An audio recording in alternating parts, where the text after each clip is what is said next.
Então tá bom. Tá bom então. Tá, beijo.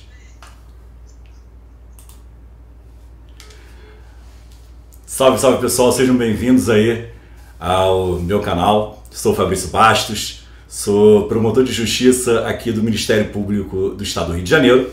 Sou professor de processo civil e tutela coletiva e tô começando aqui, vocês viram que quem sabe faz ao vivo, né? A gente já estava aqui nos bastidores vendo questões de ordem técnica, porque entre este que vos fala e tecnologia, de fato não rola clima, mas a gente vai tentar aqui estabelecer alguma ordem de qualidade para que vocês tenham acesso ao melhor conteúdo que eu possa fornecer. Bom, o projeto que a gente está começando hoje é um projeto conversando sobre o processo civil.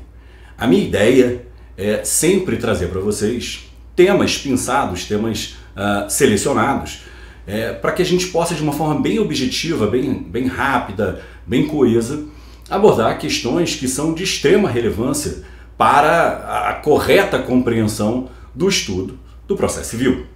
E claro, por certo, vou trabalhar aqui com vocês também, nessas nossas conversas sobre o processo civil, vou tratar também de temas atuais que versarem, claro, sobre o nosso tema. E vou trazer algumas atualizações de jurisprudência e por aí vai. O tema que eu escolhi para hoje, mas antes disso, como bom, não digo que eu sou um youtuber porque eu não sou, mas como é de praxe, por favor, não se esqueçam de se inscrever no canal e ative o sininho, como diz a minha filha, para que vocês recebam as notificações das novas aulas que a gente vai fazer aqui. Bom, e aproveitem também, passeiem pelo meu canal, porque tem cerca de uns 40 vídeos aí sobre processo civil e tutela coletiva. Espero que ajude vocês no que vocês precisarem. Bom, o nosso tema de hoje é um tema que está na ordem do dia, certamente, se vocês ficaram de olho nos noticiários, a gente tem uma questão muito relevante, que é do interesse de todos, não só de quem faz parte da área jurídica, mas também para todo mundo, porque todo mundo vai ser atingido pela situação que ora eu vos apresentarei, que é a segurança jurídica e precedentes novos. Para que a gente possa entender a importância disso, eu quero que vocês reflitam junto comigo.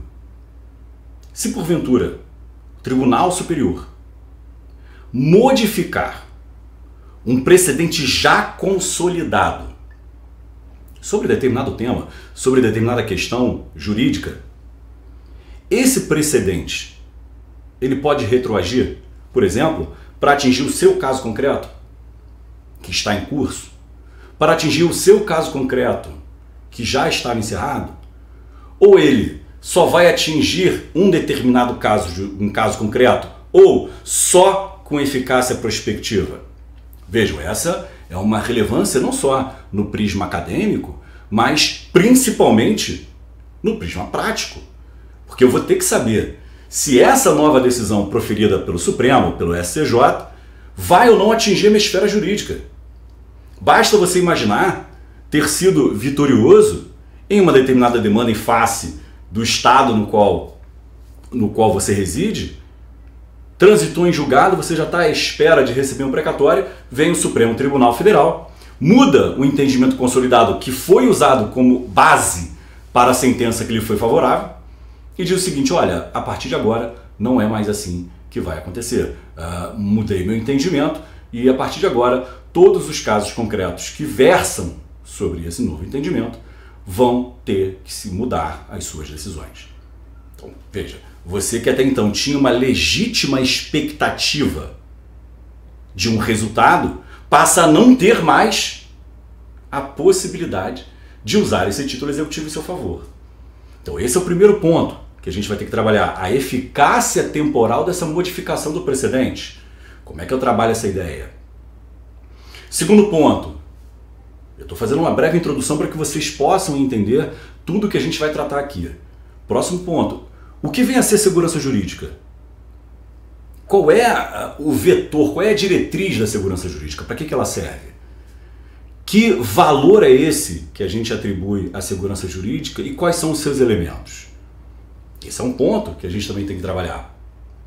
E por fim, o que pode gerar a superação de um precedente.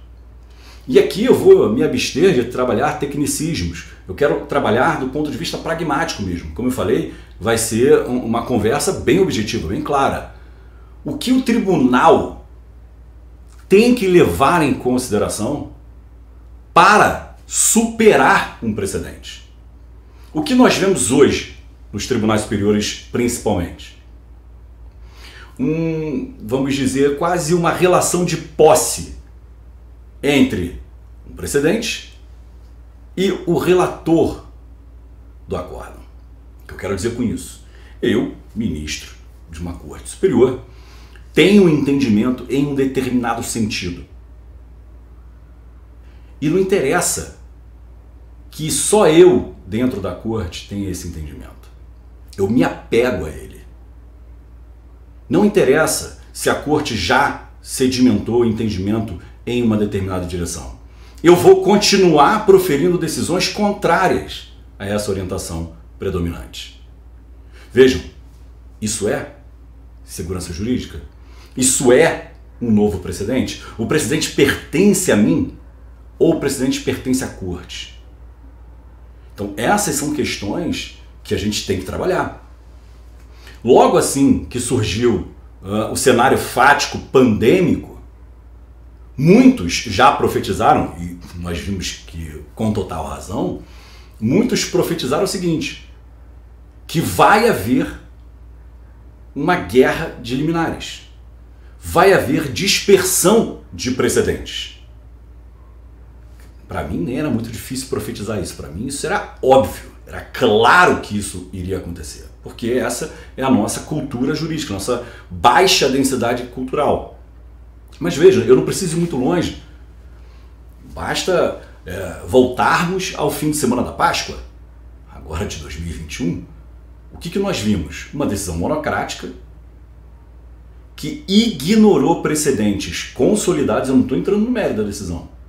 Não estou entrando se a decisão está certa ou está errada. Não, eu estou trabalhando sob o prisma da segurança jurídica. Então, uma decisão monocrática que inobservou diversos precedentes já consolidados na Corte Superior. Ignorando essa orientação já sedimentada, o ministro proferiu monocraticamente uma decisão contrária. E aí vejam, ele com essa decisão monocrática superou os precedentes anteriores? Não, porque o precedente não pertence a ele, ministro. O precedente pertence à corte. Então os membros da corte deveriam se reunir para avaliar se aquele precedente deve ou não ser superado, e não uma decisão isolada.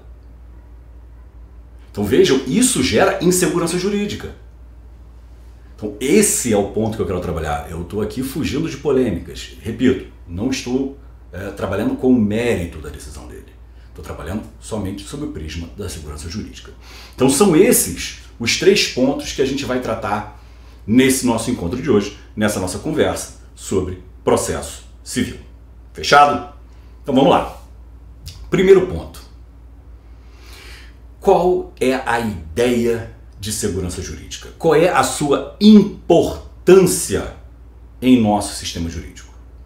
Segurança jurídica, mormente, no que pertine ao sistema de precedentes ou ao sistema precedencialista brasileiro, ela é a base, ela é uma das diretrizes mais importantes do sistema de precedentes. Por 2 prismas, eu posso trabalhar com a ideia de 2 prismas. Na criação do precedente, porque ao criar o precedente que vai sedimentar uma determinada tese jurídica, um determinado entendimento daquele tribunal, eu resolvo divergências que já existem. Então, sob esse prisma, perceba, a divergência já existia, cria-se um precedente que traz a fixação de um entendimento que consolida o entendimento, então eu resolvi essa divergência que já estava posta.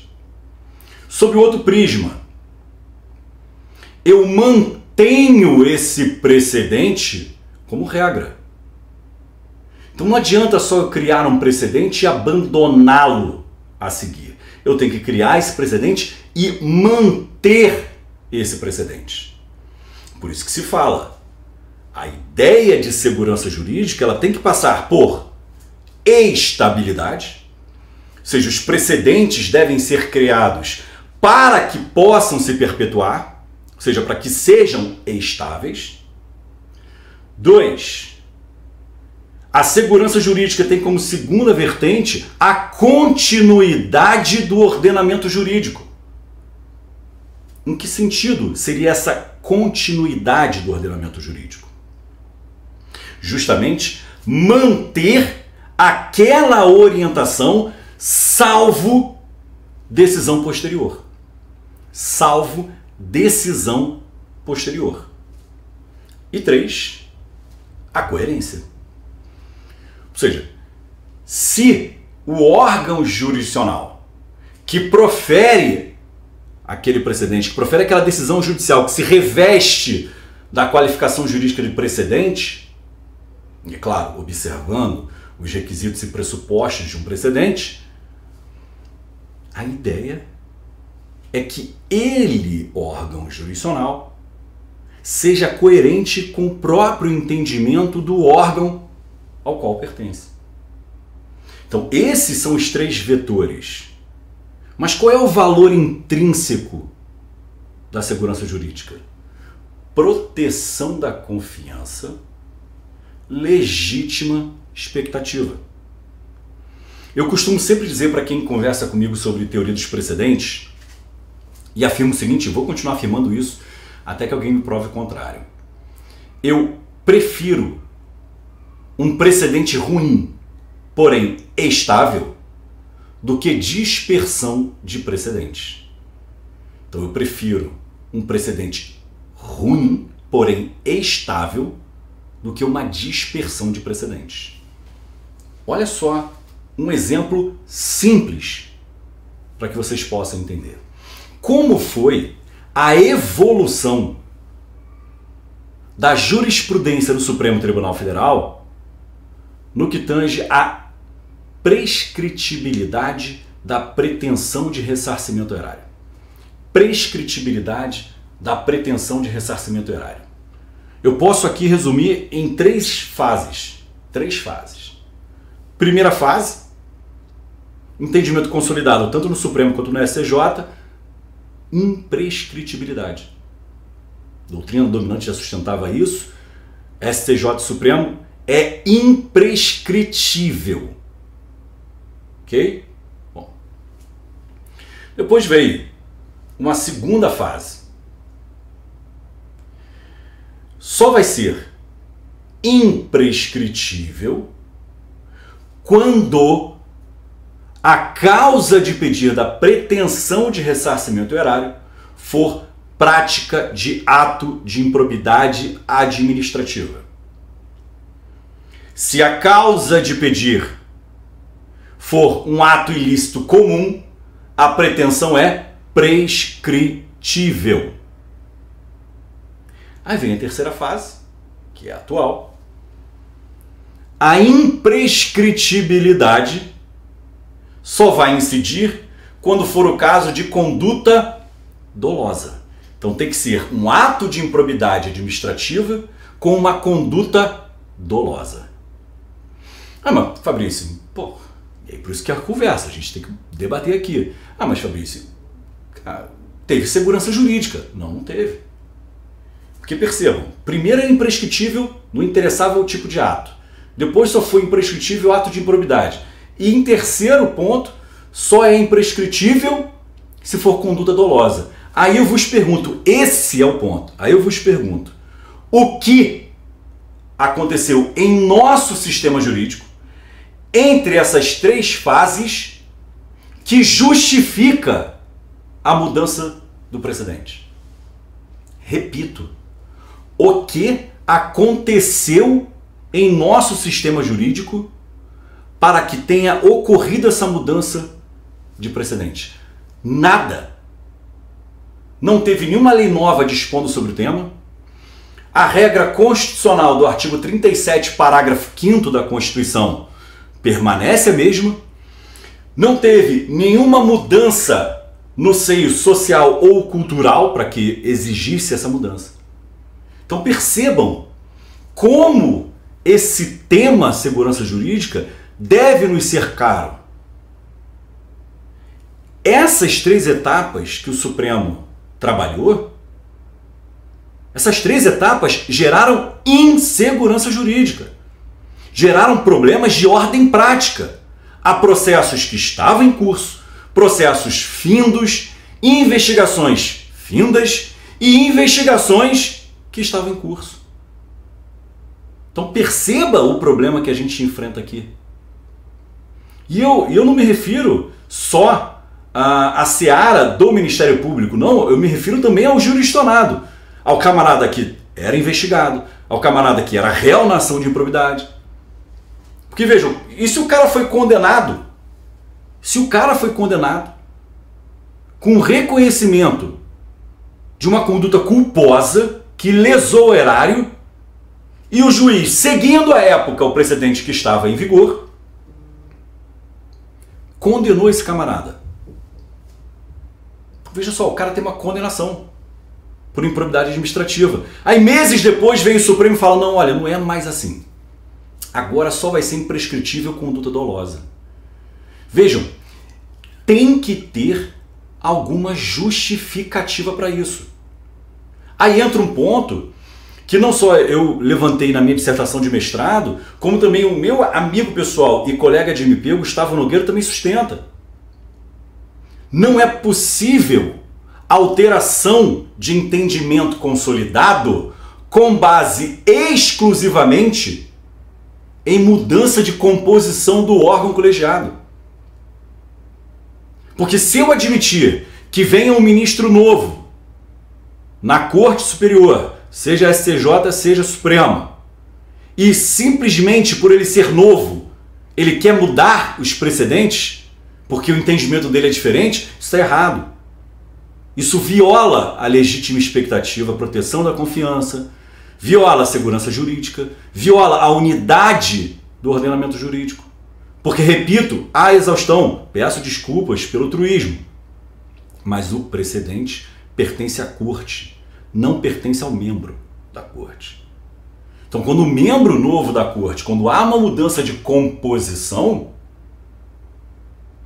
pelo simples fato de ter ocorrido essa mudança de composição, não deve ser alterado o precedente que já está consolidado. Salvo, repito, salvo nos casos em que haja um fator relevante para essa mudança. Ficou claro que a ideia? E aqui eu posso passar horas e horas dando exemplos para vocês. Horas e horas. Eu vou trazer um outro exemplo simples para vocês. A questão relacionada à interpretação no âmbito do STJ sobre o rol, lembrando que rol é R-O-L e não rol em inglês, por favor, o rol do artigo 1015 do Código de Processo Civil. Vocês devem lembrar. Ab início, o que disse o STJ? Primeiro julgado, é rol taxativo. Não comporta interpretação extensiva. Aí depois começaram a pintar julgados. Olha, o rol é taxativo, mas há a possibilidade de interpretação extensiva.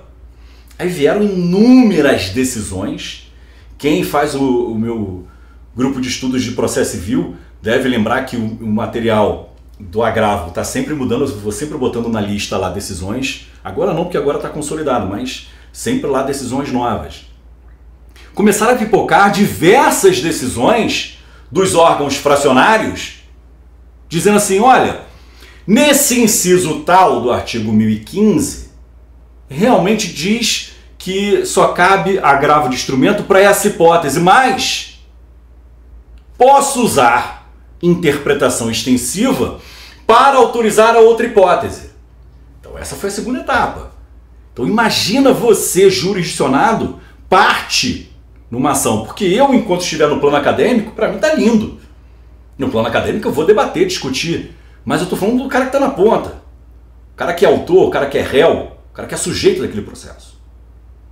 Aí começa, olha, não é taxativo assim como a gente imaginava. É taxativo, mas não é taxativo. Aí vem a terceira etapa. Olha, é taxativo, mas a gente tem que aplicar a taxatividade mitigada. Senhores, vos pergunto novamente, o que aconteceu com o rol do artigo 15 do CPC entre essas três etapas, para que tivéssemos três entendimentos completamente diferentes? Não aconteceu nada. Não teve nenhuma alteração. Seja legislativa, seja no panorama fático, não aconteceu nada. Então vejam vocês que houve uma insegurança jurídica manifesta. E para aquele camarada que não pôde recorrer de uma determinada decisão lá no início, que agora caberia um recurso, ele não tem mais como recorrer. Ah, professor, mas e se tiver eficácia retroativa? Não tem como, precluiu. O prazo dele já passou. Então vejam, ele teve que sofrer a incidência dos efeitos daquela decisão porque o entendimento na época não era aquele. Ah, mas ele pode questionar isso em sede de apelação. Ok, mas ele vai ter que lidar com essa eficácia que lhe é prejudicial dessa decisão até ter a possibilidade de apelar. Então, eu quero só que vocês reflitam sobre isso, porque justamente esse é o problema. Então, por isso que precedentes novos têm que observar a segurança jurídica, sob pena de virar um mafuá, como diz a minha avó, um mafuá, não sei se ela está me assistindo, beijo vó, um mafuá de decisões. Isso não pode ser sistema de precedentes. Por isso que eu costumo brincar com os meus colegas que são professores de processo civil. A gente tem um sistema de precedentes que não é inglês, mas é para inglês ver. Porque ele na prática não funciona. Porque se tivéssemos um precedente, ou melhor, um sistema de precedentes, essencialmente um sistema de precedentes, isso não aconteceria. Uma decisão monocrática não poderia violar um precedente consolidado da corte. Mudança de composição não seria fundamento para isso. Então é complicado. A gente tem que ter uma certa cautela. O que nós estamos vendo hoje? Um ativismo judicial gritante e preocupante. Por que é gritante e por que é preocupante? É gritante porque você vê os tribunais criando regras que não existem, criando tipos penais, criando requisitos que não existem e por aí vai. E você que é o jurisdicionado tem que tentar adivinhar que um requisito vai ser criado. Eu vou dar um exemplo. Houve a criação de uma regra processual penal que não existe no Código de Processo Penal. Mas o Supremo Tribunal Federal criou essa regra que não está no Código de Processo Penal, não está em nenhuma legislação específica e disse, como não foi observada essa regra, todos os atos estão anulados. Opa, peraí, cara. E aí? Cadê a segurança jurídica? Ah, professor, mas eu concordo com a decisão, eu acho que estava errado. Eu não estou discutindo mérito. Estou trabalhando sob o prisma da segurança jurídica. Se eu, que era sujeito do processo, quando dei causa ao início daquela relação jurídica processual, não tinha decisão nesse sentido, não tinha regra legal nesse sentido, não tinha regra constitucional nesse sentido, então eu tinha uma legítima expectativa de que aquele era o rito. Você não pode lá ao final mudar radicalmente esse rito e impor a mim um ônus que não me cabia à época. Porque eu não tinha previsibilidade sobre aquilo. Tá aí um outro ponto nodal para o sistema de precedentes. A previsibilidade. Se eu propuser uma demanda versando sobre uma determinada questão de direito e eu avalio, pesquiso e vejo, pô, o STJ entende assim, o Tribunal do meu Estado também, doutrina dominante nesse sentido, porra, beleza, vou meter bronca. Ajuização. Estou seguro avisa o meu cliente, olha, a doutrina está com a gente, Tribunal de Justiça está com a gente, STJ está com a gente, questão é infraconstitucional, é nossa. Fechou. Questão de direito material. A gente não vai discutir matéria fática, só questão de direito. Feita a instrução, tudo bonito, papapá, conclusão para sentença favorável. Parte ré apela e sustenta que deveria ser um outro entendimento sobre aquela questão de direito. Aí vem um órgão fracionário do Tribunal de Justiça, relegando ao oblívio a decisão do seu órgão especial e diz assim, olha, vou mudar o entendimento. Mas espera aí, você não pode mudar o entendimento do órgão especial, porque o entendimento não é seu, o entendimento é do órgão especial. É o órgão especial que tem que revogar esse precedente, não você. Aí você vai, com base nesse argumento, recorre ao STJ. Chega lá no STJ, o STJ fala, não, eu acho que o recorrente tem razão. E mudou radicalmente a sua posição. Cadê a segurança jurídica? E aí vem um ponto. E aí vocês podem buscar lá, por exemplo, no professor Antônio do Passo Cabral, no professor Fred Dier, que são dois fenômenos, dois monstros sagrados do direito processual civil. E eles trabalham com temas que eu acho que são bem bacanas. Inclusive eu até trato sobre esse tema na minha dissertação de mestrado, que em breve vai ter a sua versão comercial. Vejam só, será que eu posso exigir do Tribunal Superior que ele sinalize para os jurisdicionados que vai mudar de entendimento? Veja, eu não estou dizendo que ele vai começar a proferir decisões de maneira expressa no sentido contrário. Que aí seria fácil, só você acompanhar a jurisprudência, que aí você vai saber que ele está mudando de entendimento. Não.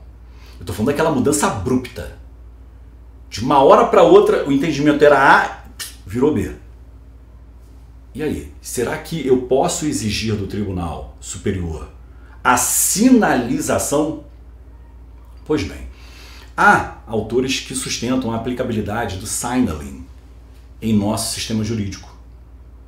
O signaling, e aí perdoem realmente o truísmo, nada mais é do que a sinalização expressa do tribunal, no sentido de que ele vai rever o seu precedente. Ou seja, o tribunal diz o seguinte, olha, esse precedente aqui ele continua, mas nós vamos começar a revisitar esse precedente para verificarmos se ele deve ou não permanecer em vigor. E há uma segunda técnica, que é o chamado julgamento alerta. E é no sentido mais preciso e literal do termo. O que seria esse julgamento alerta? Espera aí, o tribunal não deveria informar que vai ter um julgamento e que no bojo desse julgamento eles vão se reunir para avaliar se vai ser mantido ou não o precedente?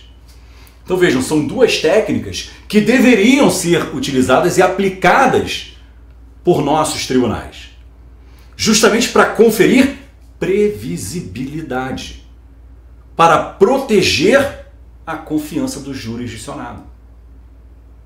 Então percebam que isso é importante, ok? Um outro item é já a superação. Aí vamos para o segundo ponto. O que gera a superação do precedente?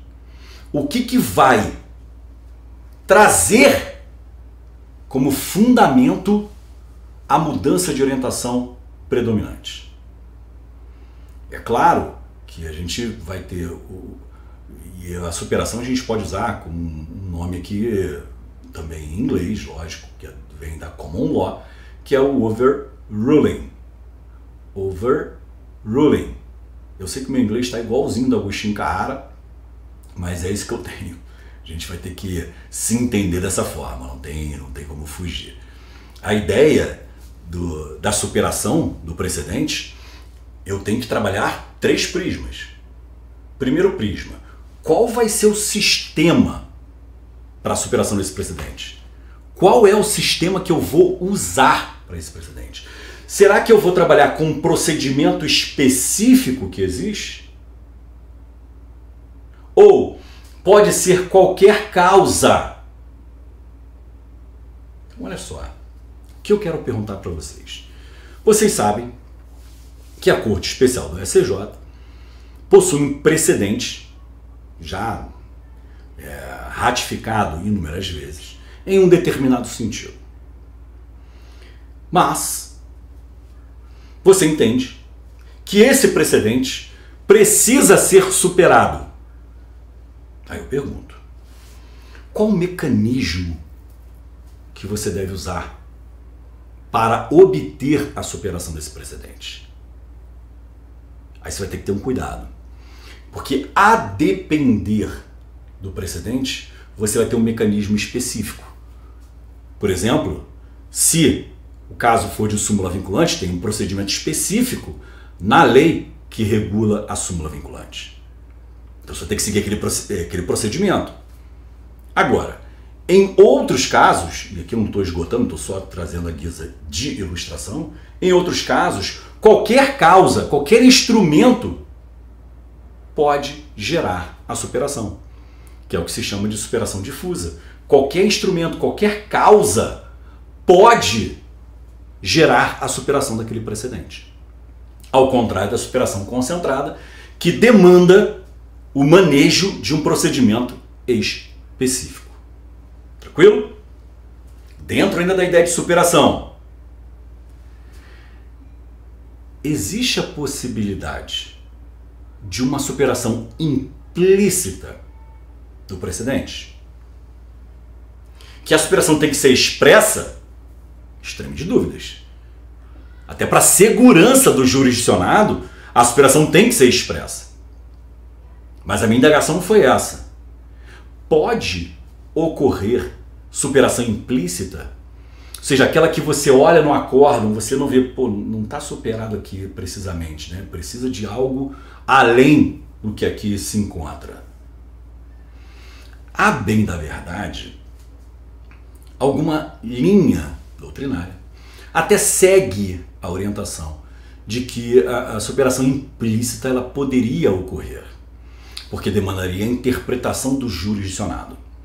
Mas na minha leitura, o artigo 927, parágrafo 4º do Código de Processo Civil, repito, 927, parágrafo 4º do Código de Processo Civil, não permite uma superação implícita. Deveria ser uma superação expressa. Mas, repito, essa é a minha leitura do artigo. Não estou sozinho, a maioria da doutrina segue essa mesma linha, quer dizer, eu sigo, eu não sou eu o doutrinador, eu sigo a doutrina dominante nesse sentido. Fechou? Bom, agora a gente vai bater na tecla que eu queria e eu fiz na introdução da aula de hoje, né, da nossa conversa de hoje. Na verdade, não é propriamente uma aula, nem uma palestra ou algo que o valha, mas uma conversa mesmo. Espero que vocês estejam acompanhando bem, que eu não esteja falando muito rápido e que esteja bem objetiva. Mas vamos lá. Qual é o ponto que eu quero trabalhar com vocês aqui? Qual ou quais são os fundamentos para a superação? O que deve ser verificado como requisito e pressuposto para que se admita a superação de um determinado precedente? Vamos lá? Primeiro, mudança no fundamento de validade do precedente. Vamos lá. O precedente tinha um determinado fundamento de validade. Por exemplo, uma regra jurídica. Essa regra jurídica foi revogada. Esse precedente, ele ainda existe, mas ele perde o seu fundamento de validade, porque a base dele era uma regra jurídica positivada que não existe mais. Outro, mudança social, cultural e política. Por exemplo, o que aconteceu com o termo mulher honesta? Os mais novos não devem lembrar disso, porque no Código Penal havia uma previsão sobre um termo lá, mulher honesta. Claro que mulher honesta é um conceito subjetivo, que vai mudando ao longo do tempo, mas é um conceito subjetivo, objetivo, que deve ser abandonado, porque é uma questão completamente estapafúrdia qualificar a mulher dessa forma, como se uma suposta mulher não honesta não merecesse proteção jurídica. Então, é óbvio que eu estou falando aqui num sentido completamente estapafúrdio. Mas vejam,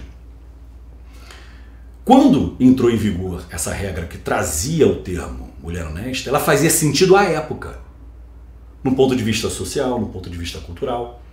Fazia sentido à época. Mas hoje faz sentido?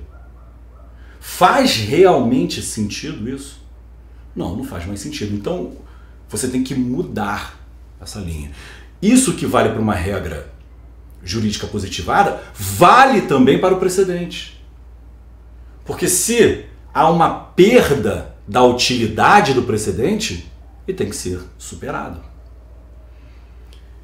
Evolução do próprio sistema jurídico também tem que ser causa de superação. Porque a depender da alteração ocorrida, da evolução ocorrida, os precedentes devem ser naturalmente revisitados. Um exemplo foi a questão relacionada à convenção, ou melhor, ao controle de convencionalidade que foi admitido pelo Supremo Tribunal Federal. Perceba, até então se admitia a prisão civil do depositário infiel. Em determinado momento o Supremo falou, não, isso é inconstitucional. Veja, aquela disposição então existente, ela foi perdendo a sua validade ao longo do tempo, perdendo a sua utilidade, a sua finalidade ao longo do tempo. E por aí vai. Então, esses são os fundamentos, em grosso modo, que devem fulcrar a superação de um precedente.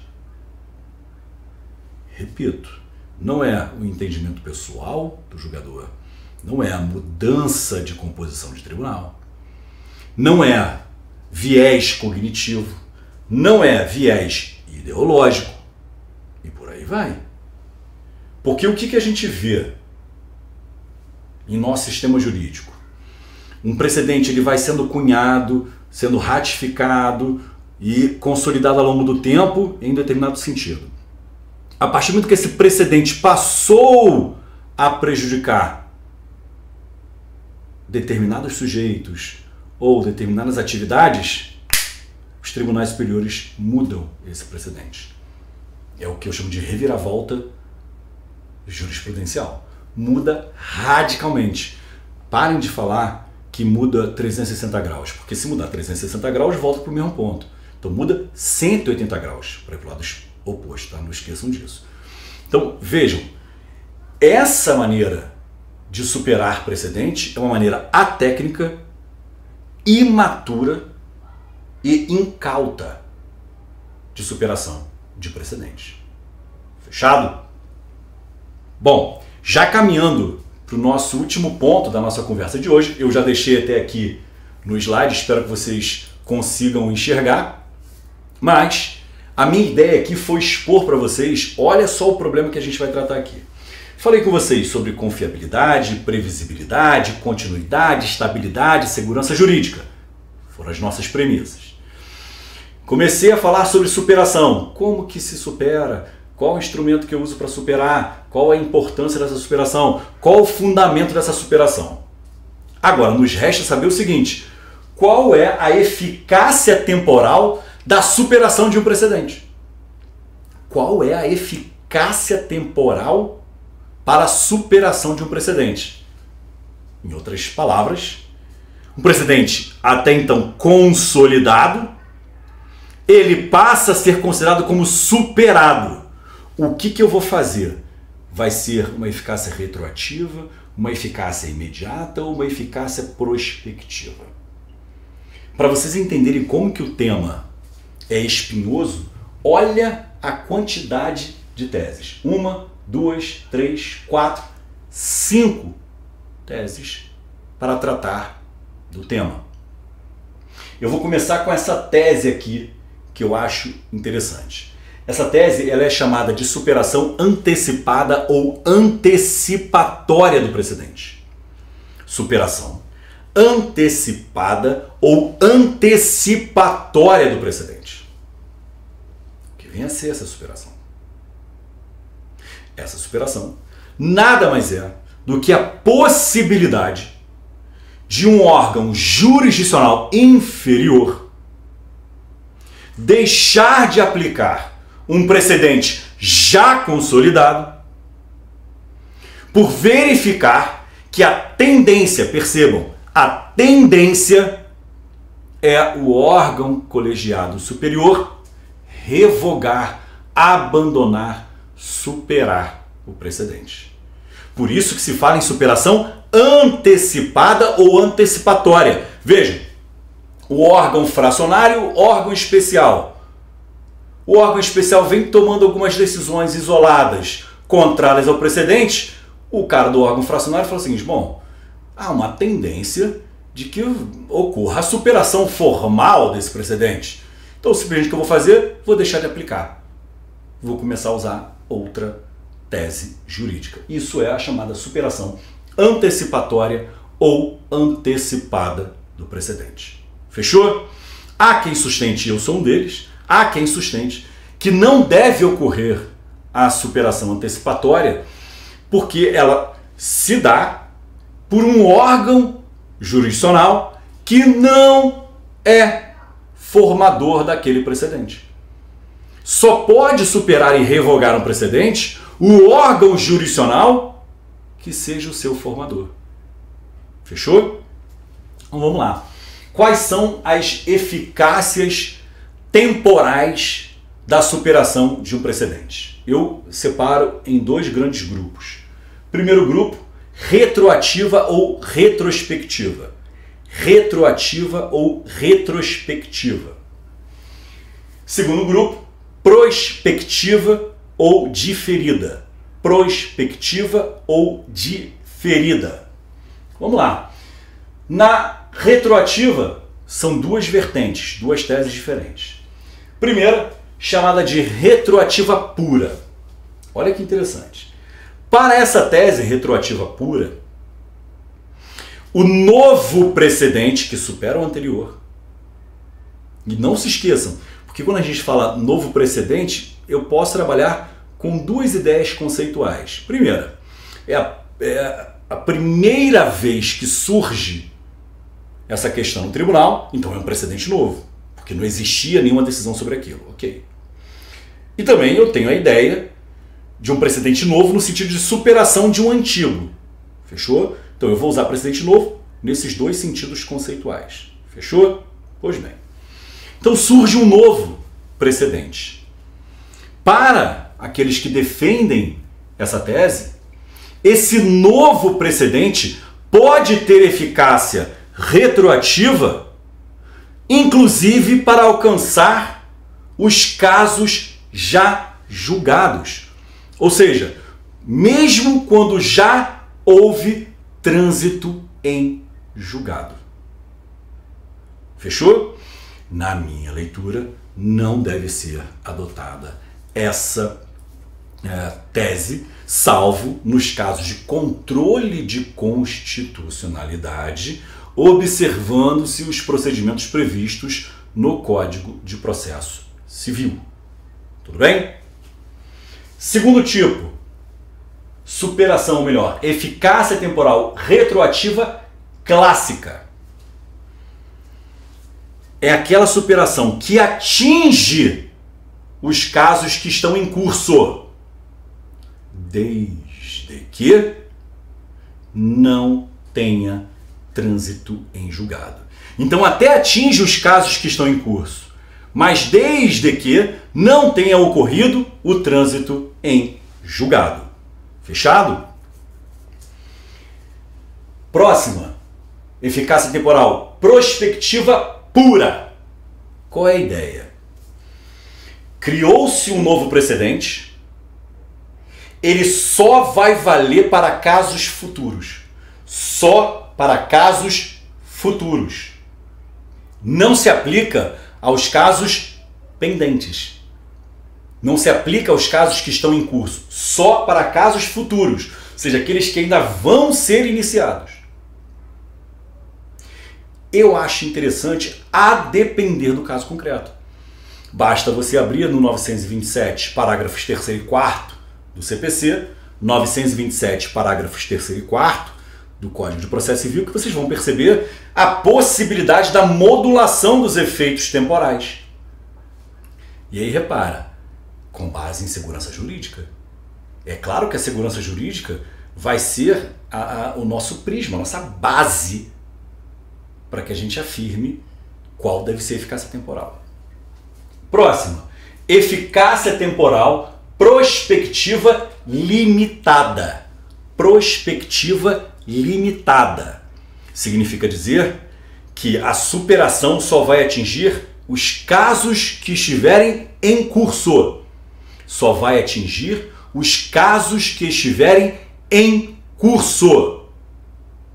Os demais casos não serão atingidos. Fechou? E por fim, a chamada tese prospectiva prospectiva. Essa tese é aquela da modulação que diz o seguinte: só para casos futuros, mas o tribunal vai fixar um termo a partir do qual será utilizado esse novo precedente. Então veja, a eficácia é prospectiva, mas será fixado um termo a partir do qual esse novo precedente vai surtir os seus efeitos. Tudo bem? Bom, então com isso a gente fecha a nossa primeira conversa sobre processo civil. Se vocês tiverem alguma dúvida, podem mandar aqui pelo chat. Estou aqui à disposição. Já vi aqui o Marcel falando, a Letícia. Um beijo a todos aí. Se vocês tiverem aí alguma dúvida, fiquem à vontade. Estou aqui à disposição de vocês.